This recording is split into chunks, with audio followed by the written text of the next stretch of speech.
Okay, so this talk is called Using Cluster Analysis to Find Events in GPS Data. I'll tell you a bit about myself. I am a performance data scientist at Under Armour Connected Fitness. It used to be Map My Fitness, an app that I'll tell you about in a little bit. I am a performance data scientist. I guess that means I'm a data scientist in performance fabrics. I don't really know. So a performance data scientist is something that actually I only figured out a couple months ago. That it's one part general data science, like what you guys generally see in a data scientist, being a little bit of statistics, a little bit of programming, a little bit of just kind of data munging. Because I work at a fitness company, I also, in addition to that, have to have a fair amount of subject matter expertise on fitness data itself, heart rate data, how do you calculate calories from a person's distance and time, height and weight, things like that.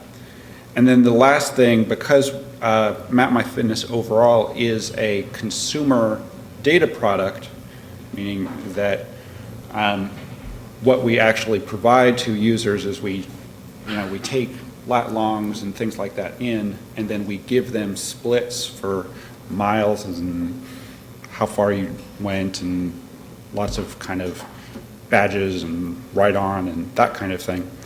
I have some opinions on how to do that the most effectively. So in case you don't know, Map My Fitness is a mobile fitness platform that, in addition to our apps, our GPS apps, we integrate with almost 400 different devices. So Garmin's, Fitbits, things that track physical activity and fitness activity. We integrate that information and use it for fun stuff. And one of the goals here today is to show the kinds of things that you can do with that data.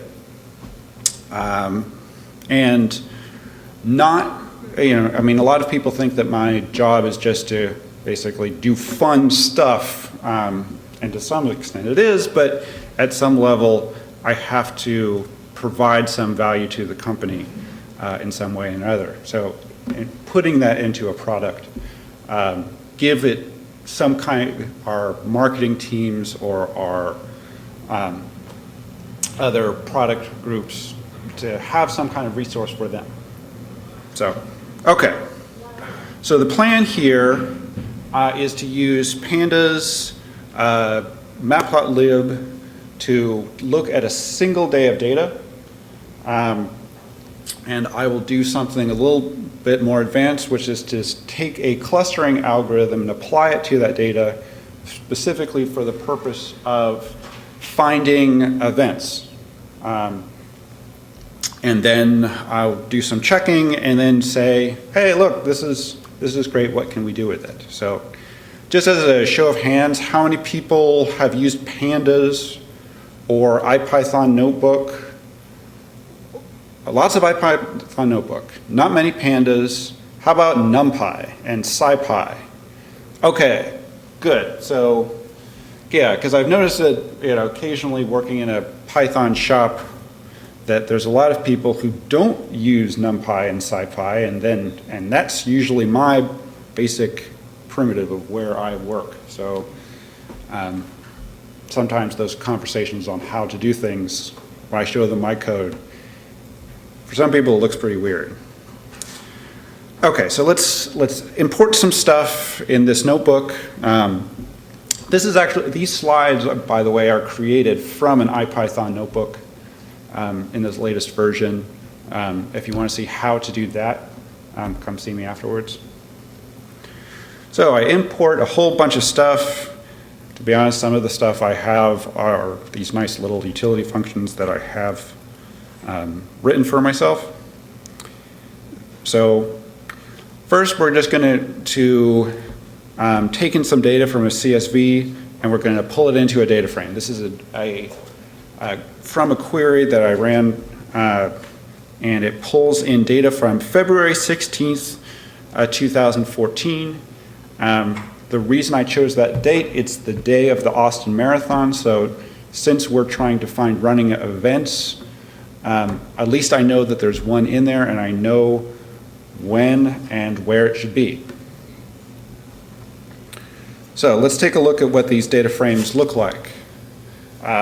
So what it is just tabular data. Each row is a particular workout. You can see that it has route ID, distance, lat longs, the city, stuff like that.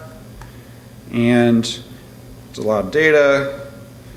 And it's a little bit unwieldy just to see something that big in something like this. So you can also look at it like this, where you can actually just see a list of all the columns that you have, how many rows that you have in each column, and what type of data you've got in each. Actually, there's something else in there. What else is there? Oh, yeah. So I like to do just make a little cleanup function to deal with this data after I pulled it in. One of the things I can do is just eliminate all the rows that don't have things that I'm going to be looking for. Like sometimes you're going to get workouts that people have recorded that have no distance. You get all sorts of different kinds of data coming into MapMyFitness, and some of the stuff is pretty weird. Let's see. I also use a Mercator function that just takes lat longs and changes them into Mercator values. We'll see a little bit more about what Mercator is in just a second. So let's just take a look at, in general, what this data looks like, right?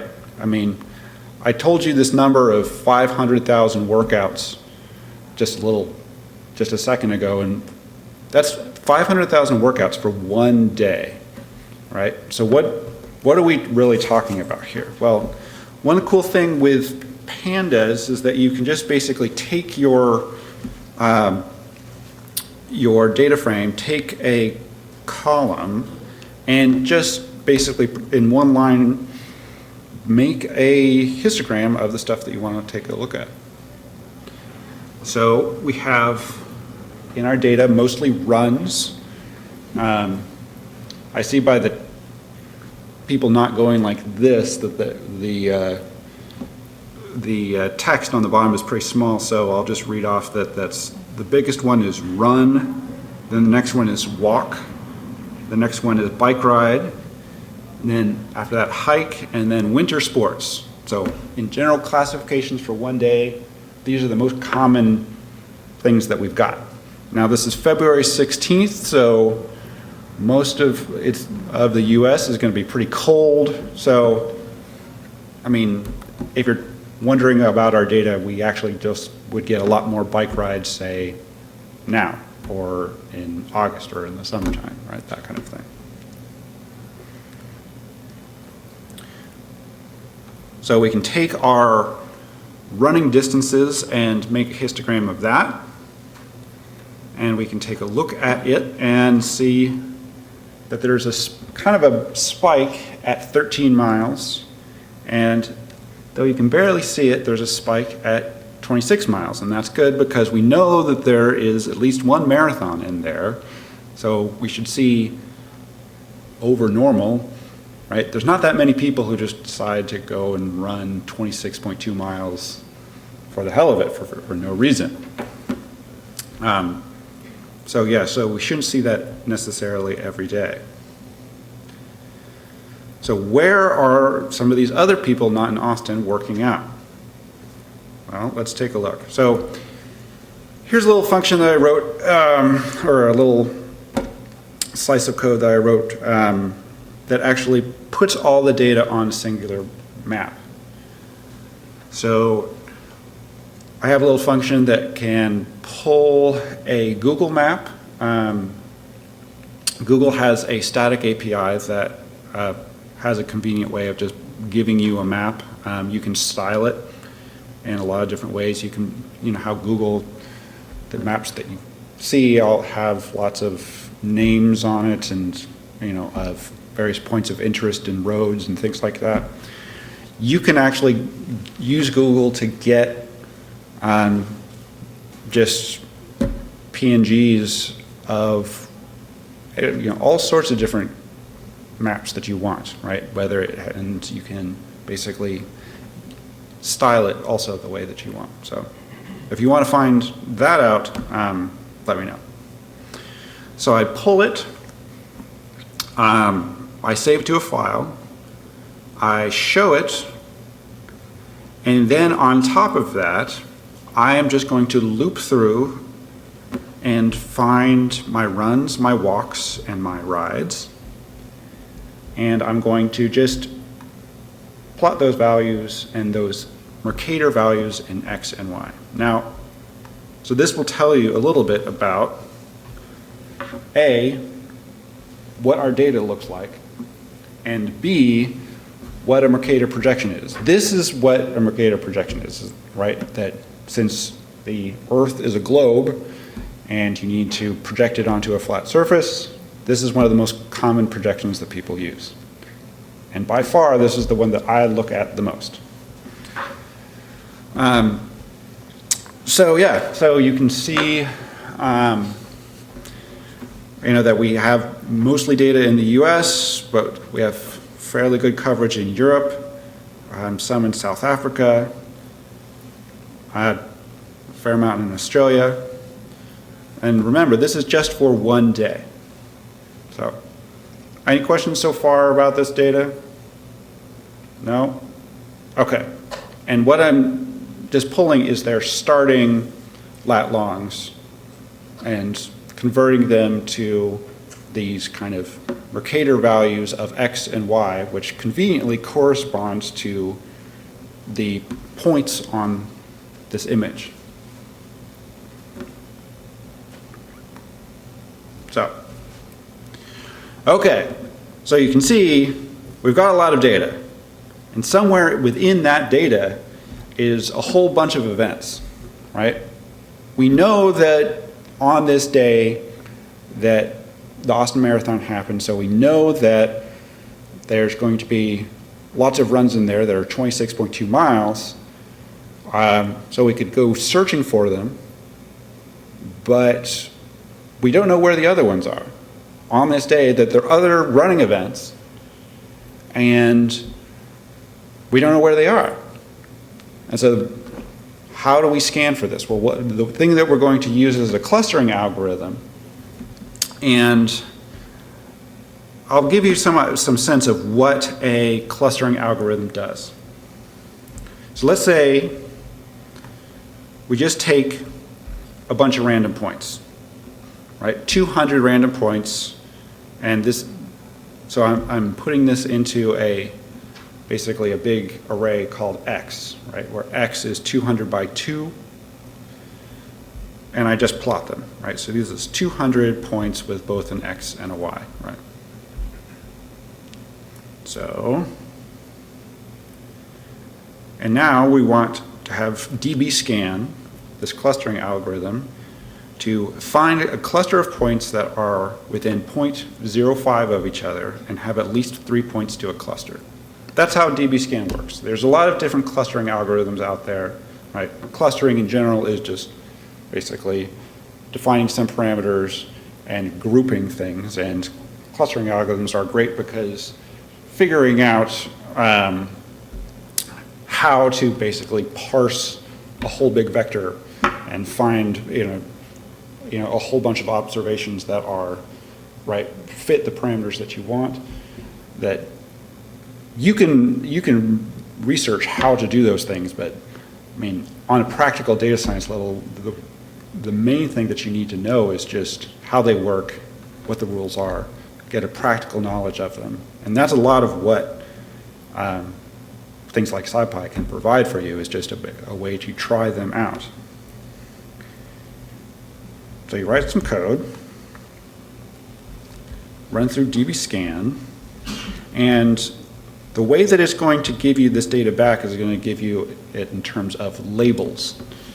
So you had 200 points, it's going to give you a vector of 200 values ranging from -1 to however many clusters that there are in there.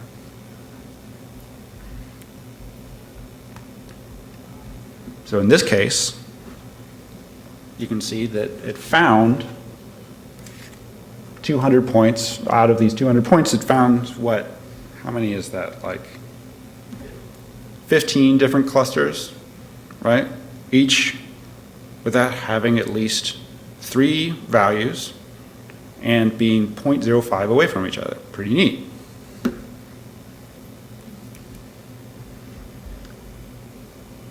So how are we going to use this? Well, think about it this way. At the start of a running event, you're going to have this cluster of people, and what they're all doing is they're going like this and going for a run, or they're starting on their phones, and we are collecting those starting lat longs. So, and what we want is to have a cluster that's going to identify all of these people as the people who ran the event. And in that group, we don't want people who didn't run the event, right?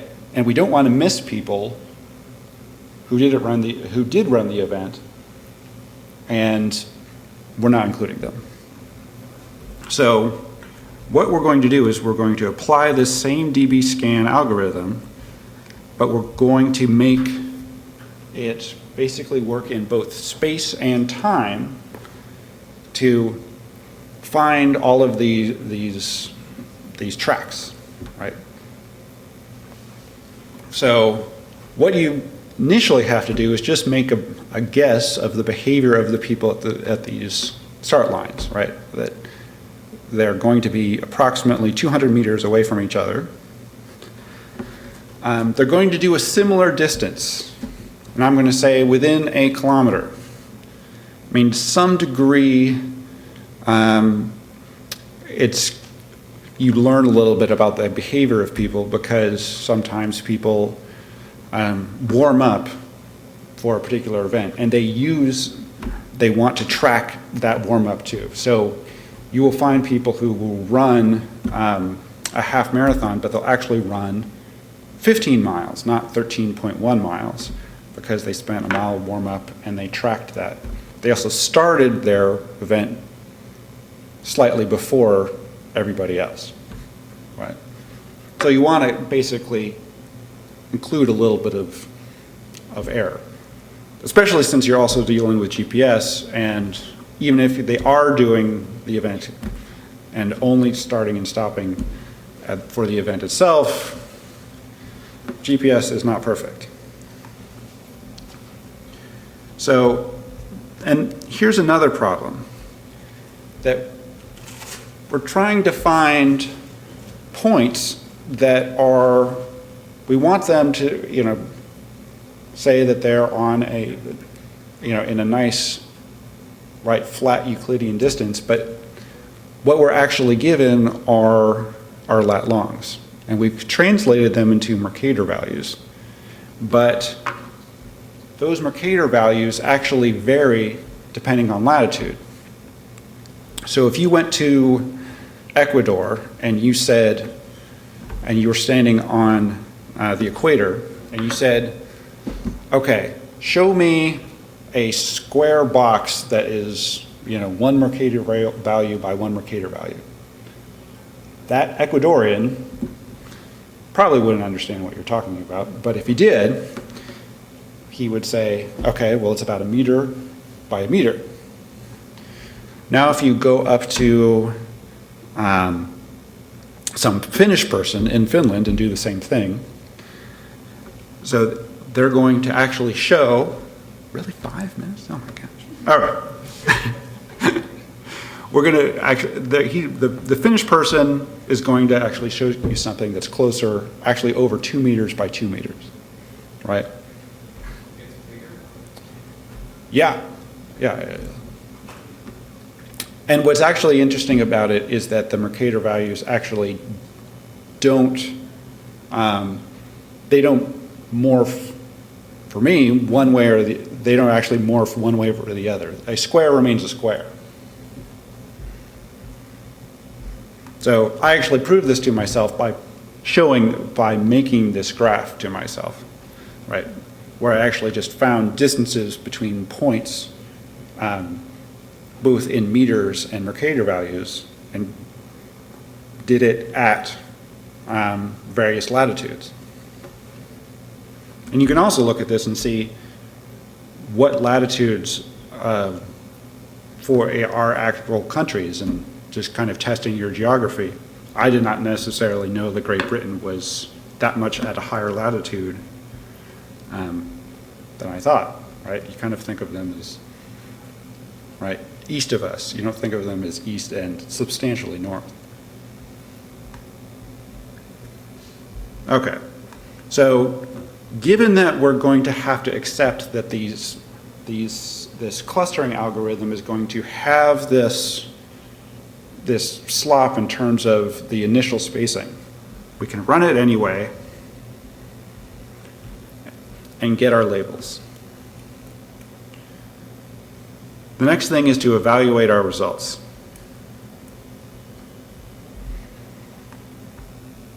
So the first thing I'm going to do, well, actually I'm going to do two things. The first thing I'm going to do is I'm just going to plot, or I'm going to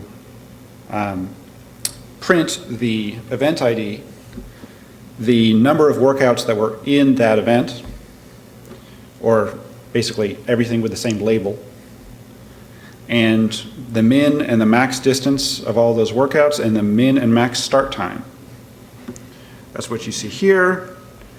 And knowing that there was an event in Austin, I'm going to check to see if it found it and how many people were in it. So here we have a bunch of events, right? Just given some arbitrary ID. So we said 470 people did something that was roughly a half marathon, and then 119 people did something that was roughly a marathon. And these things started at about 7 o'clock. There was a 5K that was also at 7 o'clock. But then there were these other events that happened at 8 o'clock. What's going on there? Did they actually happen at 8 o'clock? Did someone actually say, you know what? There's this popular Austin Marathon that's going on. We're going to wait an hour till they all leave, and then also run a marathon from that location. Yes, kind of. And we'll deal with that in just a second here. But the nice thing to see is that our clusters are basically lining up with what we expect. That this is downtown Austin, and right, these clusters are finding that group, and they're all overlapping, and they're not finding anybody on Town Lake. They're not finding anybody too far away, that kind of thing.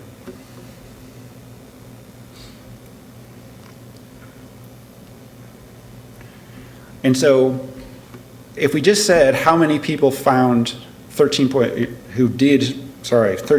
or 26.2 miles, they're coming up with about the same numbers, 470, 140, so we're doing pretty good. So now we can create a function that actually just takes all of the events that we found, which were about 60 events, and create all sorts of fun statistics for them, for each and every one. Oh my gosh. Okay. So here is our new data frame with just the events themselves. We can take a look at where they showed up. So we can see, hey look, there's that 5K that happened in Austin. But then here's this other little half-mile event, interesting, that happened in ZA. Does anybody know where ZA is? South Africa. Interesting. There's a half marathon in Great Britain. Here's another half marathon in Barcelona. So yeah, pretty interesting, huh? Lastly, you can plot it. Plot this data. Yeah, and this showed up a little bit small, but what you can see here are a whole bunch of half marathons, a few marathons, and a whole bunch of 5Ks and 10Ks.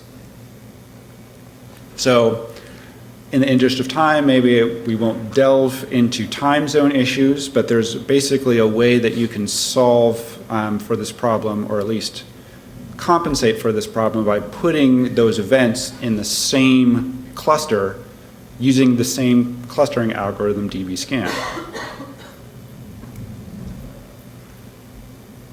Go through that. And so the next, you can plot them on a map.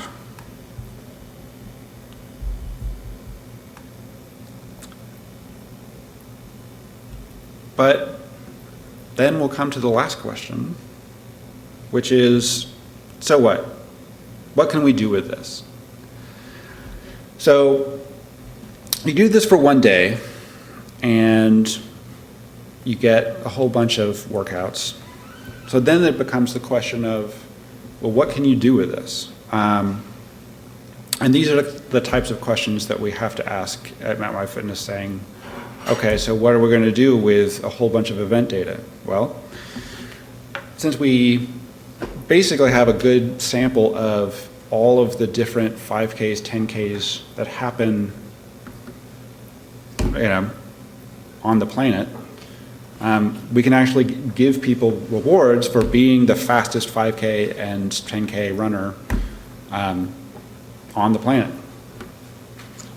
We can actually monitor participation in events from year to year. And the last thing that we can do, which is just for fun, is you can create fun visualizations that, by the way, this was also created in Matplotlib.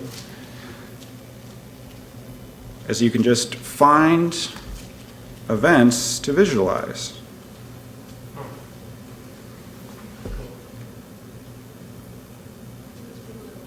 San Francisco.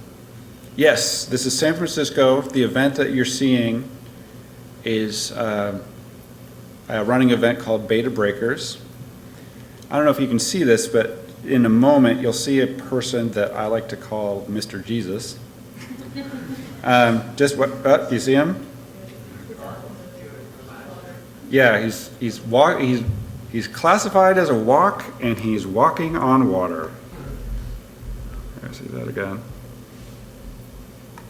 So yeah, he's sighting right here. Then he's going to go over here.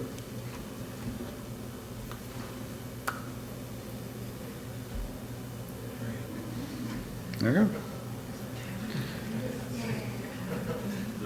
Okay, and there you go. Okay, so. Where the end of that race was. Clearly, it looked like ants. So that's it. That's clustering, finding events. This is basically the example of a first day of some investigation that you can do that eventually, possibly, would lead to a product or a resource for the rest of the company. So.